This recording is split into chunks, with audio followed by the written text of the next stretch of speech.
Selamat siang semuanya, Assalamualaikum warahmatullahi wabarakatuh. Untuk pertemuan kali ini ngebahas masalah data mining. Topiknya adalah preprocessing data, tapi di bagian yang kedua, yaitu data transformasi, data reduksi. Nah, kalau transformasi data, itu adalah merubah data. Jadi bentuk yang pertama diubah menjadi bentuk tertentu. Jadi transformasi itu misalnya penghalusan, agregasi, normalisasi, generalisasi, sama konstruksi atribut.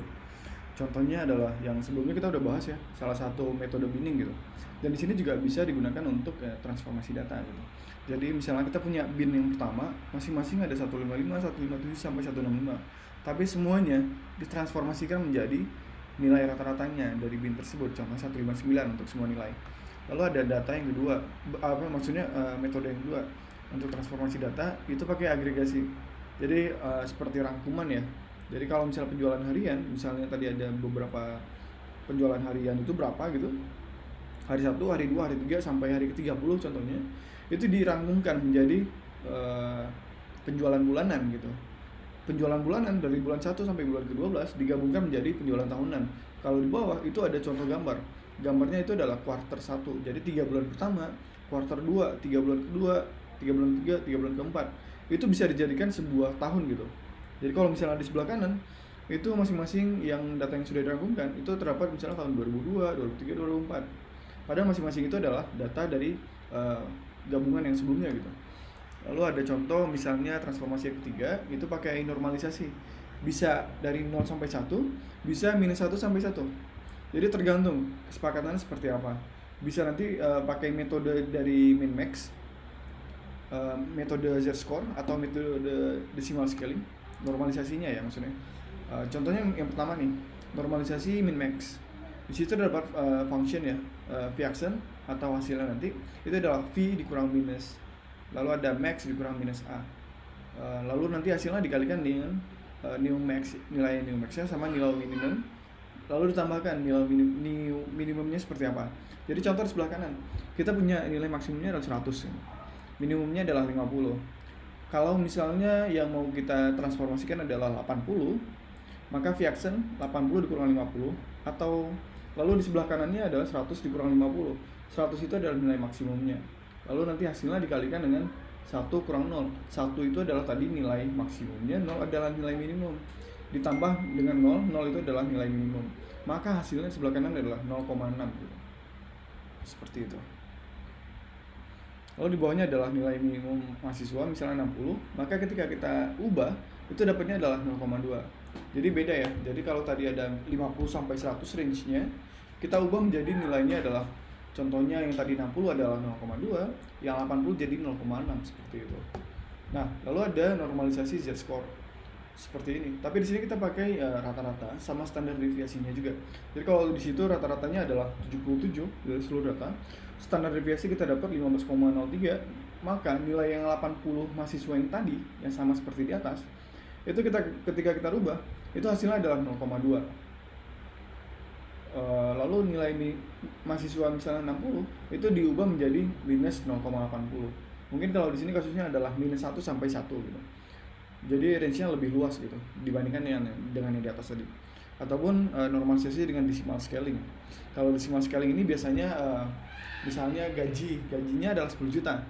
Ada yang 10 juta, ada yang 9 juta, ada yang 8 juta. Berarti di situ kalau misalnya kita mau pendekkan mungkin bisa dibagi dengan 0,7 ya. Maksudnya 70 itu dihilangkan gitu. Jadi bisa dapatnya 0, misalnya yang tadi 10 juta itu bisa jadi 0 jadi 1 gitu. Ataupun nanti misalnya ada yang 7 juta itu bisa jadi 0,7 seperti itu. Jadi disesuaikan dengan pembagian dari nolnya seperti apa. Jadi diubah menjadi dalam bentuk desimal, tinggal dibagi aja. Lalu ada berita bentuk transformasi yang lainnya. Jadi kalau misalnya generalnya, misalnya kita punya detail nih, datanya jalan diubah menjadi kecamatan menjadi kota menjadi negara. Jadi kalau di bawah ada tabel yang sebelah kiri, itu ada lengkap dari perumahan Marbella, ada nomornya, ada bloknya, ada Batam Center. Lalu di bawahnya itu nggak punya alamat lebih detail, jadi hanya ada tulisan Kibing mungkin daerahnya ya. Lalu ada kecamatan Batu Aji gitu. Nah, kecamatan Batu Aji itu sama Batam Center itu levelnya sama. Jadi kalau di sebelah kanan kita sama-sama generalisasi menjadi kecamatan gitu. Batam Center sama Batu Aji, tapi di dalam lingkup kota Batam seperti itu, dalam lingkup negara Indonesia. Jadi negara sama, kota sama, tapi ketika dibedakan itu menjadi kecamatan. Seperti itu. Lalu ada yang lain, misalnya transformasi data. Tadi misalnya kita punya panjang sama lebar. Dari dua itu kita bisa asosiasikan menjadi nilai luas. Jadi tinggal dikali aja, panjang kali lebar dapatnya luas, seperti itu. Ada reduksi data selanjutnya.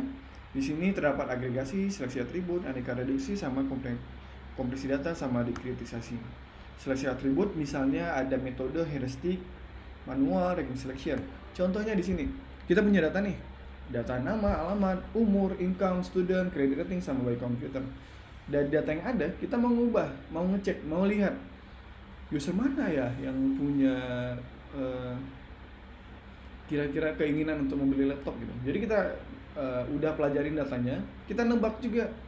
Oh, kalau si user itu mau dia beli laptop, oh user ini mau nggak bisa beli laptop gitu. Apa yang mempengaruhi di sini? Kalau misalnya kita perhatikan, ada palang ya, nama sama alamat. Apakah nama mempengaruhi seseorang ingin beli laptop atau alamatnya? Saya rasa enggak. Jadi kita sebagai user, sebagai manusia, kita bisa ngelihat, bisa prediksi, oh ini kayaknya nggak mempengaruhi nih. Tapi kalau umur, income, apakah dia student atau tidak, kredit ratingnya, pembayaran sebelumnya bagus atau tidak, itu mestinya bisa mempengaruhi seseorang beli laptop atau tidak gitu. Tapi kalau alamat, oh alamat di blok ini nggak beli laptop, nah itu kecil kemungkinannya. Jadi di sini kita hapuskan. Lalu ada reduksi yang kedua. Misalnya tadi ada yang seperti rangkuman sebelumnya ya, ada penjualan harian, bulanan, sama tahunan. Jadi itu dihapuskan. Jadi yang harian sama bulanan itu dihapus, jadi kita ganti menjadi tahunan. Lalu ada reduksi data. Reduksi data di sini biasanya pakai citra, bisa audio, gambar, video, dan sebagainya. Jadi dari pixel ya, pixelnya besar, resolusinya besar, itu ketika mau menampilkan mungkin dalam bentuk web dan yang lainnya, atau mau di mining, itu di pixelnya menjadi lebih kecil gitu. Tapi gambarnya tetap bisa direcognize atau diperhatikan, dapat dilihat juga. Nanti ada dikritisasi, bagikan dalam beberapa kelompok, bisa dari histogram, binning, ataupun clustering. Misalnya kita punya data dari 50 sampai 100. Di sini ada urutan datanya. Kita mau mengelompokkan data-data yang ada nih. Misalnya 50 ke 59, totalnya ada 4. 60 sampai 69 ada 2. Dan seterusnya seperti itu. Jadi enggak 50 sampai 100 lagi. Sekarang udah kita gabungkan gitu, seperti itu. Bisa di samping ini juga di sebelah kanan kita bisa lihat ada nilai mahasiswa yang tadi tabelnya udah kita dalam bentuk histogram gitu, dalam bentuk bar ya. Jadi sebuah tabel yang menampilkan informasi lebih visual gitu. Seperti itu ya. Terima kasih. Selamat siang semuanya.